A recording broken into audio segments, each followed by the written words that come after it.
بسم اللہ الرحمن الرحیم. السلام علیکم ویورز, کیا حال چال ہے آپ لوگوں کی؟ امید ہے آپ لوگ خیریت سے ہوں گے. آج کی جو ہماری پریزنٹیشن کا ٹاپک ہے وہ ہے how to fix a bad attitude.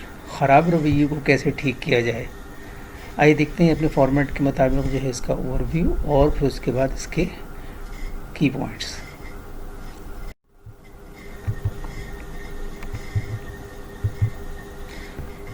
برا رویہ ایک منفی یا غیر تعاون پر مبنی ذہنیت سے مراد ہے جو رویے، تعاملات اور مجموعی نقطہ نظر کو متاثر کرتا ہے.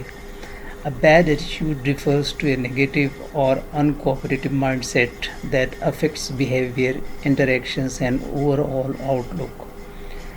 یہ مایوسی، ناراضگی، استحقاق، گھٹیاپن یا تعمیری آراء کے خلاف مزاحمت کے طور پر ظاہر ہو سکتا ہے. It can manifest as pessimism, resentment, entitlement, cynicism or resistance to constructive feedback.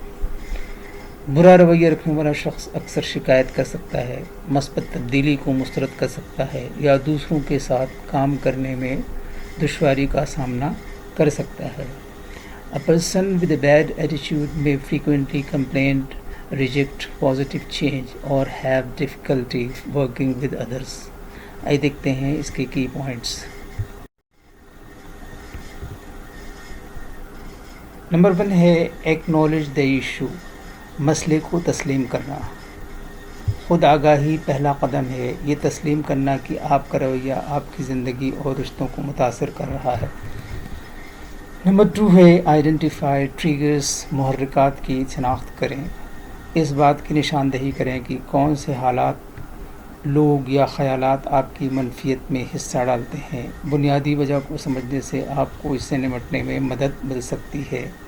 Number 3 ہے پریکٹس گریٹیٹیوڈ. شکر گزاری کی مشق کرنا.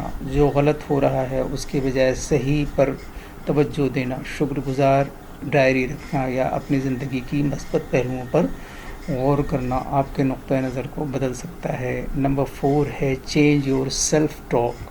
اپنی بات کو تبدیل کرنا. منفی خیالات کو تعمیری پر امید خیالات سے بدل دیں. میں یہ نہیں کر سکتا کے بجائے کوشش کریں میں اس کا پتہ لگا لوں گا. نمبر 5 ہے surround your self with positivity. اپنے آپ کو مثبتیت سے گھیر لیں. منفی کو تقویت دینے والوں کے بجائے ترقی پذیر، حل پر مبنی لوگوں کے ساتھ وقت گزاریں.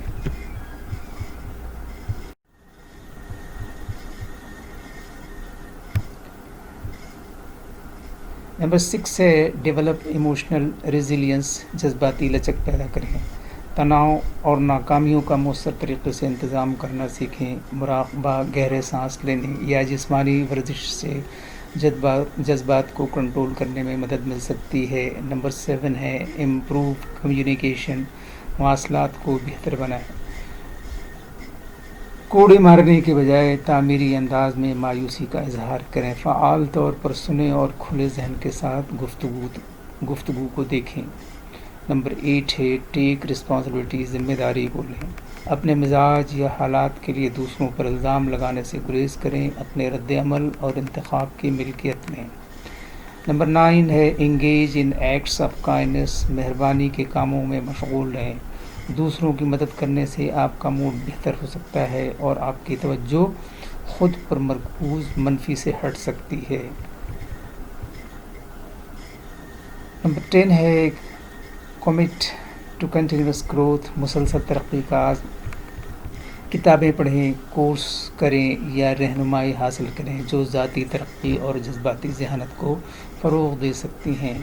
آئیے دیکھتے ہیں آج کے کوٹس اور دیکھتے ہیں اس میں کیا میسج ہے.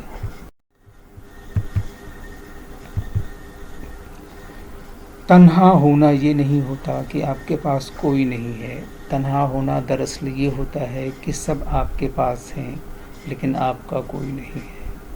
The only disability in life is a bad attitude. Thank you for watching and listening. Allah Hafiz.